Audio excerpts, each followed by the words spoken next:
candlelight, whatever you want. You can have battery operated candles, electric candles, but no lit candles, okay? That can be dangerous if you're relaxing or sleeping, so please, for me, no lit candles. So then get yourself comfortable, whether you're on a bed, a couch, a chair, a hammock, cushions on the floor, whatever it is that you're comfortable in, get in it. And really press yourself into it. Let it surround you, okay?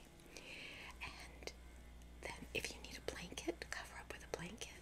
We definitely don't need a blanket here. It's really hot right now. But yeah, just cover up if you need it to make yourself feel cozy. And we'll do our breathing, and then I'll do the readings. Tomorrow night I will definitely be doing a guided meditation. I started to do one for you guys tonight. I don't know what was wrong. I couldn't get into it. And I'm not going to put out something that I don't feel proud of, because I want you guys to be proud of me. So I want to put out things that I know you're going to enjoy, or I hope you'll enjoy. So I'm going to work on a better guided meditation for tomorrow. So that's why I thought I'll do the reading tonight. And I hope that you enjoyed the video I posted earlier with personal attention and playing with the new microphone and the brushing and everything. So we're going to do our breathing, and it's 4 in through the nose for count of 4. A gentle hold, none of this. No, just a gentle hold for a count of 4, and then out through the mouth for a count of 4. Okay. Now that's if you can. If you can only do 2 or 3 or 1, I don't care. Do what makes you happy. Do what makes you feel comfortable. Okay? Everyone can participate in this to whatever level. Most of you are probably too young to know this, but Richard Simmons, he used to be an exercise guy in the 80s, and he always would say that. He always had people of different levels and different sizes and different activities. And he'd always say, you do what you can, okay? Because that's enough for you. And I used to love that. And the more I think about it, I think some of his videos, one of the reasons I like them so much is some of the comments that he would make were ASMR to me, you know, because he would whisper sometimes. He'd be like, you've got this, you're doing the best you can, and I know that. Oh, it used to make me feel so good. So, we've done our breathing. Oh, we're going to do our breathing. Are you ready? Breathe in through the nose. 1. And a gentle hold. And out through the mouth. Good job. Breathe in through the nose. Gentle hold. And out. Good job. Now we'll do them together. Ready? Gentle hold. And out. And I want to sprinkle some relaxation on you. Okay. So, let me get me spectacles. I don't really call them that. Okay. And I'll get the book out. And one of the reasons I love this book, very much like the Celtic Tales, and I'm trying to get some other tales too from other countries, there's no pictures.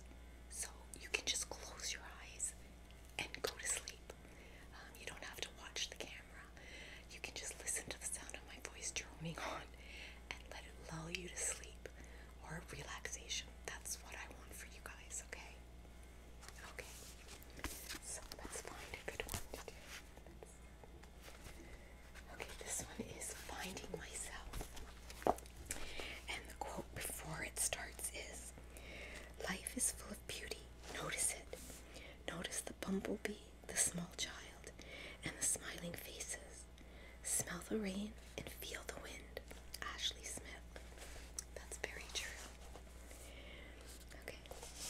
My business card had the title Vice President written just below my name. For many years, my work had defined me, and this was confirmation that I was valued. If someone thought I was good, then I was good. Until one day, my spirit and self-esteem shattered with a simple phrase: "Your position is being eliminated." How could this be? What became of my sacrifices that had contributed to the company's bottom line? I slept round the clock for 2 weeks after my termination, barely eating. Then one morning, I woke up with an unsettled feeling and went in search of my husband. As is his habit, he was having coffee in the wooded area near the stream behind our house. He calmly acknowledged my presence by pouring coffee into the extra cup he had waiting. I was not surprised to find that this man, who understood me the way no one else could, was patiently waiting for me to rejoin the world. We sipped our coffee in silence as we watched the hazy dawn burst into a glorious sunrise. The birds provided a canopy of sweet sounds. I gasped in delight as 2 deer came to the edge of the creek, stopping to drink.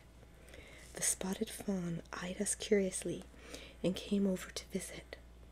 Startled, the mother deer lifted her leg, signaling the availability of nourishment. The fawn rushed back to its mother, who then fled to the safety of the woods, followed by her hungry baby. Weeks turned into months as we continued this morning ritual.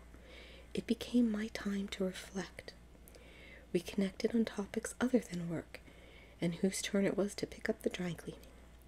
I had long desired a flower garden, but just never seemed to find the time due to my hectic work schedule.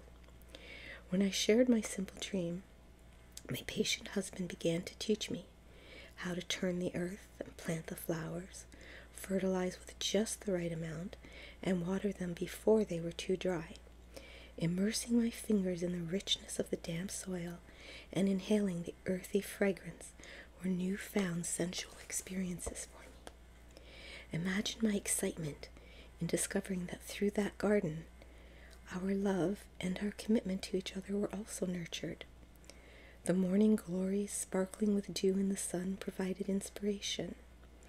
The roses attracted hummingbirds that never seemed to tire as they flitted from flower to flower, relishing the life-sustaining nectar. The yellow daisies were home to a myriad of butterflies. My favorites were the ferns that, even with the showy blossoms, provided solid dignity to the garden. I learned that the loving care I gave to the garden returned love and peace in kind. I found myself chatting with my children more often. I shamelessly began to get all caught up in their lives. Surprisingly, they were delighted. "I really like the unemployed mom because you're so funny," my daughter said. "Good stuff," my son agreed. "Your face is happy and your eyes sparkled like they used to when we were younger." Also, during this time, my best friend, a wise and patient woman, needed me. I sat by her side at the hospice for 2 weeks as her life ebbed away. Her voice took on strength as she told me to value all dimensions of life. I was there in that moment, truly with her, and we shared memories of her life. I thanked her for helping me understand the role of working wife and mother while I strove to be a decent human being. I told her I was humbled by her unconditional kindness and love. Smiling through my tears, I reminded her, "I love you, Mom." Amazingly, during this time, I also learned to care for myself. The cortisol level that was creating havoc with my waistline reduced, and suddenly my waist reappeared. "So that's where you've been hiding," I said to my reflection in the mirror one morning as I turned this way and that, viewing my newly reclaimed shape. I finally started a new job and have come perilously close to reverting to my workaholic pattern. This realization came the first week when I said to a coworker, "Hurry and get me trained so I can start adding value." He smiled and said, "You already are. Your calming presence makes this chaos around here a lot easier to handle." This simple epiphany came to me. Life is multidimensional. Cherishing my husband, laughing with my children, being there for my mother, relishing the sunshine, feeling dirt through my fingers, and caring for myself are all equally important. My life includes so much more than just the title on a business card. And with a grateful heart, I will not lose myself or my value again. Linda B. Breeden. That's a really good story, isn't it? It really makes you think about what's important and where our priorities go. Make yourself a priority, please. You're important. You were chosen to be here, you know. And this story is called A Tale of Two Turkeys. And the quote is, "Live in the sunshine, swim in the sea, drink the wild air." Ralph Waldo Emerson. Okay. Oh, this is a relatively new book, so here we go. When the COVID-19 pandemic struck in early March 2020, our lives, like everyone else's, ground to a halt. Our family of 5 settled into a long stretch of days, hunkered down in our log home in the Appalachian Mountains of Virginia. I was already set up to work from home, but my husband Paul joined me, and we struggled to adjust to working together from home, as well as overseeing online school for our 3 boys. Soon enough, though, we settled into a routine, and the boys started doing their schoolwork in the morning, leaving the afternoons open. We live in a farm of about 70 acres, and the boys would take to the fields and the mountains when the weather was nice. New stories hit social media about how much children were suffering from the effects of the quarantine, but as a new look of fulfillment settled on the faces of my children, I realized that all the time spent outside in nature was beneficial to them. Soon, the boys filled our evenings with their tales of treasures and adventures. They had never spent so much time outdoors. They found long abandoned tires and barrels, parts of an ancient wagon, and bottles dug up from beneath a tree. They dragged those treasures down the mountain behind our house. One day, Court spent the entire day learning how to walk on an old barrel. He amused us that evening with his circus tricks. Our 2-year-old Australian cattle dog, Owen Meany, accompanied them on each adventure, and we saw a contentment in him that we had never seen before. He stopped chewing up shoes and pencils on the side of the house, coming home from his romps with the boys to lie on the floor exhausted, occasionally letting out a groan. With each day that passed, the boys deepened their appreciation for nature. Reed decided to go barefoot. He began walking a mile, then 2, then 3, barefoot on the old logging roads around our property. On one particularly warm day, the boys accidentally stirred up a rattlesnake when walking through the woods, but Owen Meany intervened and chased it into a log. Our oldest son, Pierce, began to build a tiny cabin on the top of our mountain by our usual camping spot, and soon online orders were placed for tools to peel back bark and saw boards. On a mild day in April, Court and Reed were out hunting for highly coveted morel mushrooms when they discovered the nest of turkey eggs. They accidentally flushed out the mother turkey, and she didn't end up returning over the following days. After checking to make sure there weren't any regulations about doing so in our state, Court and Reed brought down 8 speckled eggs and set them up in our incubator. The spirit of nature that my children had learned to embrace was crossing the threshold and moving into our house. Over the following 28 days, I didn't expect much from the eggs. The weather had been poor at times, with heavy rains and winds, and twice we had lost power. Once for over a period of 12 hours, and I thought that the loss of the heat lamp in the incubator would surely kill any viable eggs.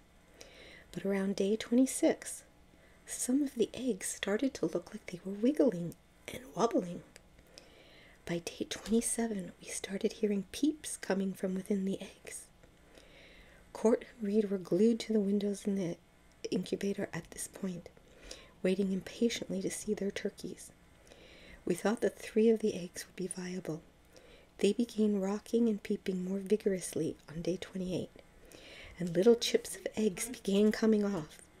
Unfortunately, the first turkey was born with a prolapse, and he didn't make it very long. 3 other turkeys hatched, but one had a deformed foot. Although it seemed to be doing well, it died unexpectedly in the first week. This left 2. Once it was clear that the 2 turkeys were healthy and adjusted to humans, they were showered in attention and named Homer and Marge. Court and Reed always seemed to have a baby turkey perched on a shoulder. The babies would make happy little chirping noises when hiding in the boys' hair while they were watching television. All the attention backfired a bit in the evening when Court and Reed went to bed, as the turkeys would call and call and call. No one in the house was getting much sleep at this point. We were surprised at how much racket a tiny little turkey could make. Finally, it occurred to me that they might just miss hearing the voices of the house. I dug up an old weather radio from the basement and placed it next to their cage. The weather was stormy that night, and the turkeys happily listened to the monotone emergency weather broadcast while the rest of us fell into a deep sleep. Around this time, my work hours were cut in half, so I decided to try something new with my time.